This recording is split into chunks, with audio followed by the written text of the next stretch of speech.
Hello दोस्तों, उम्मीद करता हूं कि आप सभी अच्छे होंगे। दोस्तों आज फिर मैं आपके लिए बहुत इंपॉर्टेंट टॉपिक लेकर आऊं। वो जो टॉपिक है कि जब भी आप अपने कंप्यूटर सिस्टम के लिए कोई ग्राफिक्स कार्ड बाय करना चाहते हैं, चाहे मान लीजिए आप वो सेम सीरीज का वहां पे कोई ग्राफिक्स कार्ड देखते हैं, मतलब सेम सीरीज का किसी भी कंपनी का देखते हैं, आपको वहां पे डिफरेंट जो मॉडल देखने को मिलते हैं। और वहां पे आप देखेंगे कुछ ग्राफिक्स कार्ड में उसकी जो हेडिंग होती है या फिर जो उसका मॉडल नंबर होता है या फिर जो स्पेसिफिकेशन होती है उसमें वहां पे ओसी लिखा होता है। तो यहाँ पे दोस्तों ओसी का क्या मतलब होता है, इस चीज के बारे में मैं आपको पूरी डिटेल में समझाने वाला हूँ। और दोस्तों साथ में मैं आपको बताने वाला हूँ क्या आपको जो ओसी ग्राफिक्स कार्ड होते हैं क्या बाय करने चाहिए, और जब आप ये जो ग्राफिक्स कार्ड बाय करते हैं तो आपको किस बात पर ध्यान देना चाहिए। तो दोस्तों इस सभी चीज के बारे में मैं आपको इस वीडियो में बताने वाला हूं। तो ये सब चीज जानने के लिए आप वीडियो को लास्ट तक दिखते रहिए। तो देर न करते हुए शुरुआत करते हैं।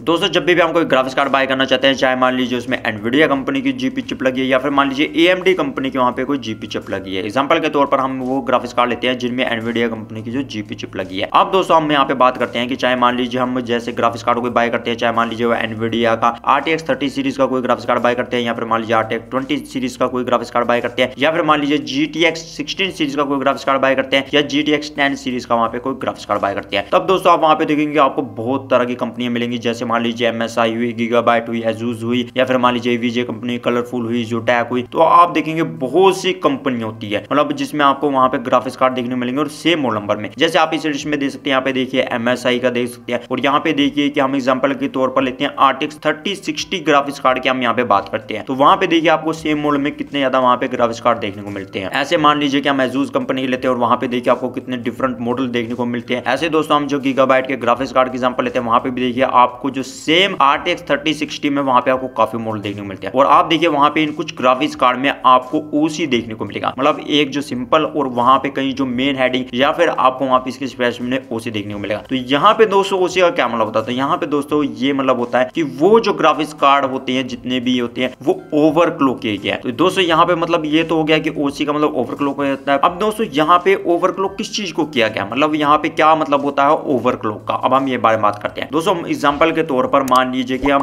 RTX 30 सीरीज का ही वहां पे कोई ग्राफिक्स कार्ड लेते हैं जिसमें एनवीडिया कंपनी की जीपी चिप लगी है और वो एनवीडिया कंपनी ही द्वारा बनाया गया है। तो उस ग्राफिक्स कार्ड को हम जो बोलते हैं वहां पे फाउंडर एडिशन या रेफरेंस एडिशन ग्राफिक्स कार्ड बोलते हैं, मतलब जहां पे जीपी चिप भी उसी की लगी है एनवीडिया कंपनी की, और जो ग्राफिक्स कार्ड भी बनाया गया वो भी जो वहां पे एनवीडिया कंपनी ही द्वारा बनाया गया। मतलब ये नहीं है कि जो आफ्टर मार्केट जो कार्ड होते हैं, जैसे मान लीजिए कि जो बाकी कंपनियां लेती है, मतलब जीपी चिप लेती है एनवीडिया कंपनी से और उसे अपने हिसाब से ग्राफिक्स कार्ड वहां पे बनाती है और उसमें लगाकर आगे जो बेचती है, ऐसे नहीं। जो खुद ही एनवीडिया कंपनी द्वारा वहां पे ग्राफिक्स कार्ड बनाया गया उसे हम हमेशा बोलते हैं फाउंडर एडिशन ग्राफिक्स कार्ड या रेफरेंस एडिशन ग्राफिक्स कार्ड हम उसे बोलते हैं। जैसे एग्जांपल के तौर पर लेते हैं, हम एनवीडिया की साइट पर आते हैं और वहां पे जो RTX 3060 का वहां पे कोई ग्राफिक्स कार्ड लेते हैं, वहां पे आप देखेंगे कि 3060 का वहां पे ग्राफिक्स कार्ड देखेंगे तो वहां पे आपको CUDA कोर्स देखने को मिलेंगे उसके, और उसमें आपको वहां पे जो बेस क्लॉक स्पीड है, मतलब आपके जो ग्राफिक्स कार्ड की वो देखने को मिलेगी। जैसे कि आपने स्क्रीन पर देख सकते हैं, यहाँ पे देखिए कि हम RTX 3060 सीरीज का वहां पे देखते हैं कोई ग्राफिक्स कार्ड, जैसे कि उसके अंदर जो CUDA कोर्स होती है, मतलब RTX 30 सीरीज के अंदर वो होते हैं 3584, मतलब CUDA कोर्स होते हैं। और वहां पे अगर आप जो बेस क्लॉक देखेंगे वो है 1.3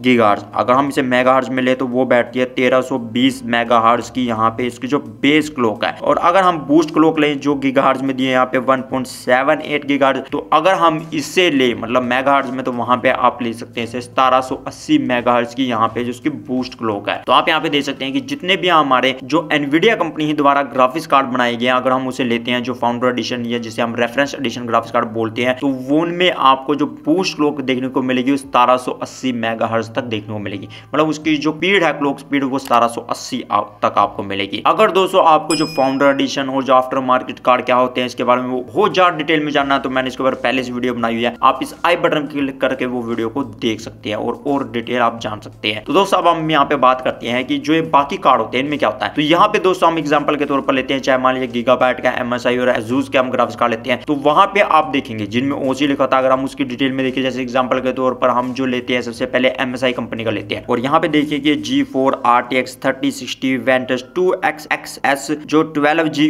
OC जो ग्राफिक्स कार्ड है, अगर हम इसकी यहाँ पे प्रोडक्ट स्पेसिफिकेशन में देखिए और यहाँ पे देखिए कि इसमें आपको कोर्स तो सब में सेम मिलेंगे, पर यहाँ पे आप कोर क्लॉक स्पीड देखेंगे तो वहां पे आपको कोर क्लॉक स्पीड देखने को मिलेगी, यहाँ पे थोड़ी सी बढ़ाई है, यहाँ पे 1792 मेगाहर्ट्ज की है, मतलब वहां पे हमारी जो थी 1780 और यहाँ पे 1792, मतलब इसमें आपको इतनी ज्यादा नहीं देखने को मिलती वहां पे कि मतलब ओवरक्लॉक की है। ओवरक्लॉक का यहाँ पे क्या मतलब होता है दोस्तों कि जितने भी यहाँ पे जो ग्राफिक्स कार्ड मतलब जो आफ्टर मार्केट होती है, जो बाकी कंपनियां जीपी चिप लेकर एनवीडिया से बनाती है, उसमें क्या किया होता है कि उसमें जो जीपी चिप होती है उसकी थोड़ी सी वहां पे क्लॉक हर्ट्ज को बढ़ाया गया है। वहां पे क्या किया होता है कि उसकी जो क्लॉक स्पीड होती है, मतलब जितनी उसकी जो स्टैंडर्ड स्पीड होती है, मतलब जो एनवीडिया कंपनी द्वारा इतनी निर्धारित की गई है, उसमें क्या करते हैं कि उसमें वो जो थर्मल पेस्ट अच्छी क्वालिटी के लगाकर वहां पे उसके ऊपर ज्यादा बड़ी हीट सिंक लगाकर, ज्यादा फैन लगाकर, मतलब उनकी CFM होती है, मतलब हवा खींचने की क्षमता या कहीं कि उसमें एयर फ्लो करने की क्षमता ज्यादा होती है, मतलब वो वाले फैन लगाते हैं ताकि वो उसकी जो ओवरक्लॉक बढ़ा सके, मतलब उसको थोड़ा और उसकी मेगाहर्ट्ज को बढ़ा सके और वो थोड़ी चिप है जो और ज्यादा परफॉर्मेंस दे सके। तो यहाँ पे जो ओवरक्लॉक की होती है मतलब हर कोई ग्राफिक्स कार्ड, ऐसे मान लीजिए हम दूसरे एग्जांपल लेते हैं, तो वहां पे अगर हम देखें कि मान लीजिए ASUS का कोई ग्राफिक्स कार्ड लेते हैं, तो यहाँ पे इसका मॉडल नंबर है dual GeForce RTX 3060 V2 OC एडिशन। तो दोस्तों हम यहाँ पे देखेंगे कि यहाँ पे जो इसकी क्लॉक स्पीड है मतलब कितनी है, तो यहाँ पे देखेंगे कि इसकी गेमिंग मोड में जो आपको मिलती है 1837 मेगाहर्ट्ज और आपको OC मोड में मिलती है 1867 मेगाहर्ट्ज आपको बूस्ट क्लॉक मिलती है। तो दोस्तों आप यहाँ पे देख सकते हैं कि यहाँ पे हमारे OC मोड में मतलब 1867 मेगाहर्ट्ज की है, तो यहाँ पे आपको स्टैंडर्ड एडिशन मतलब रेफरेंस एडिशन जो ग्राफिक्स कार्ड है उससे यहाँ पे 87 मेगाहर्ट्ज की आपको ज्यादा स्पीड देखने को मिलती है। तो ये फर्क होता है। जैसे हम और एग्जांपल लेते हैं, मान लीजिए गीगाबाइट के कोई ग्राफिक्स कार्ड के एग्जांपल लेते हैं, जैसे जिसका मॉडल नंबर है GeForce RTX 3060 Eagle OC 12OG Revision 2। तो आप यहाँ पे देख सकते हैं कि इसमें जो चिपसेट है, जैसे वहां पे GeForce RTX 3060 लिखा हुआ है, उसके बाद दोस्तों आप यहाँ पे देख सकते हैं कि कोर क्लॉक स्पीड आपको यहाँ पे कितनी मिलती है। जैसे मैंने बताया था कि रेफरेंस की वहां पे 1778 है और यहाँ पे इन्होंने दिया हुआ 1777 के करीब मेगाहर्ट्ज के करीब, और यहाँ पे आप देख सकते हैं कि OC में आपको यहाँ पे जो क्लॉक स्पीड मिलती है मतलब ओवर क्लॉक स्पीड कितनी मिलती है, तो वो मिलती है 1807 मेगाहर्ट्ज, मतलब यहाँ पे थोड़ी और स्पीड यहाँ पे आपको ज्यादा देखने को मिलती है। तो दोस्तों यहाँ पे जितने भी आपके ग्राफिक्स कार्ड होते हैं मतलब OC एडिशन वाले होती है, उनमें क्या होता है कि आपको हमेशा ज्यादा स्पीड देखने को मिलेगी, मतलब थोड़ी बहुत ही ज्यादा देखने को मिलेगी,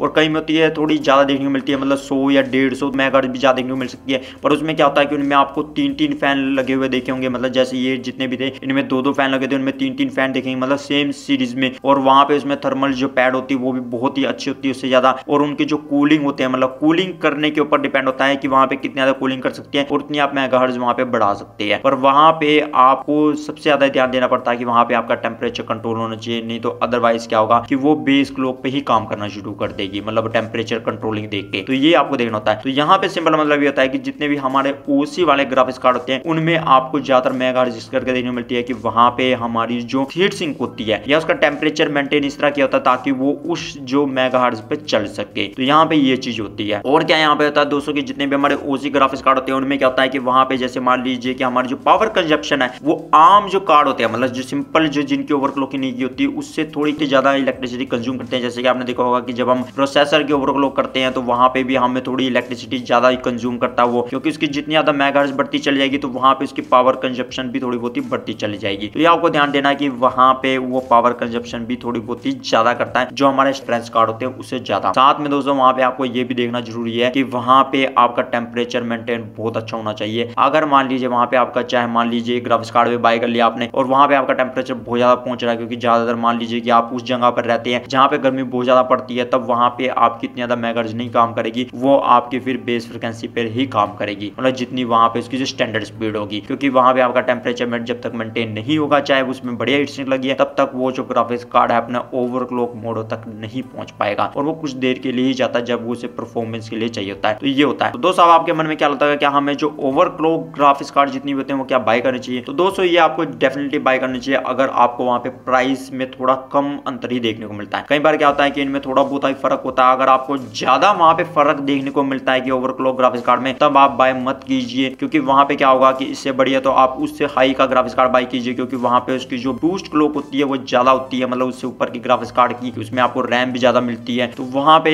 आपको जो ज्यादा बड़ा ही ग्राफिक्स कार्ड बाय करना चाहिए। और वहां पे साथ में आपको ये भी देखना पड़ता है कि आप ये मत कीजिए कि ज्यादा आपने OC वाला मतलब ग्राफिक्स कार्ड बाय कर लिया या फिर मान लीजिए हाई ग्राफिक्स कार्ड बाय कर लिया, पर वहां पे आपका प्रोसेसर है जो लो है, जिसकी वजह से आपका जो CPU बोटलनेक करना शुरू हो जाएगा। तो ये भी आपको ध्यान रखना है। तो यहाँ पे आपको ये भी कॉम्बिनेशन देखना पड़ता है कि आपका वहाँ पे प्रोसेसर क्या है और रैम कितनी लगी है, वहां पे आपकी जो डाटा स्टोरेज के लिए ड्राइव भी कौन सी लगी है, ये भी आपको देखना होता है कि उसकी स्पीड कितनी है, ताकि वो भी बोटलनेक ना करे। तो ये भी आपको दोस्तों ध्यान देना है। तो दोस्तों सिंपल मतलब ये है कि जिस ग्राफिक्स कार्ड के साथ OC लिखा होता है कि वहां पे ये जो है ओवरक्लॉक ग्राफिक्स कार्ड है, पर वहां पे कितना ओवरक्लॉक किया हुआ है ये आपको पता चलेगा वहां पे रेफरेंस या फाउंडर एडिशन के ग्राफिक्स कार्ड मतलब सेम सीरीज का चेक करने से कि वहां पे उसकी जो बूस्ट क्लॉक कितनी है, मतलब उसकी जो मैक्सिमम जो स्पीड कितनी है मतलब क्लॉक की, वहां से आपको पता चलेगा। और इसमें आपको कंपैरिजन करने पता चलेगा कि वहां पे इसकी जो मेगाहर्ट्ज है कितनी ज्यादा आपको मिलती है जो हमारे फाउंडर एडिशन या रेफरेंस एडिशन ग्राफिक्स कार्ड से। या फिर कहीं जो कंपनी होती है साथ में लिखा भी होता है कि ये रेफरेंस एडिशन कितनी जो स्पीड है और आपको जो इतनी ये जो ग्राफिक्स कार्ड जो मेगाहर्ट्ज दे रहा है, तो वो आपको चेक कर लेना है। और दोस्तों आपको ओवरक्लॉक ग्राफिक्स कार्ड जितने भी होते हैं वो तब बाय करने हैं जब उसमें प्राइस में आपको ज्यादा डिफरेंस देखने को ना मिले। अगर उसमें आपको प्राइस में बहुत ज्यादा डिफरेंस देखने को मिला है तो आप वो बाय मत कीजिए। और साथ में दोस्तों आपको ये भी देख लेना कि जो ओवरक्लॉक ग्राफिक्स कार्ड के ऊपर जो हीटिंग अरेंजमेंट किया मतलब हीट ट्रांसफर के लिए जो अरेंजमेंट किया वो कितना अच्छा है, मतलब वहां पे जो उसकी हीट सिंक कितनी बड़ी है, उसका जो फैन लगा हुआ वो कितने बड़े है मतलब कितने mm के है, और उसका CFM कितना मतलब फैन का, और साथ में वहां पे जो कॉपर की पाइप मतलब कितनी लगी है, उसकी थिकनेस कितनी है, ताकि वहां पे जो उसका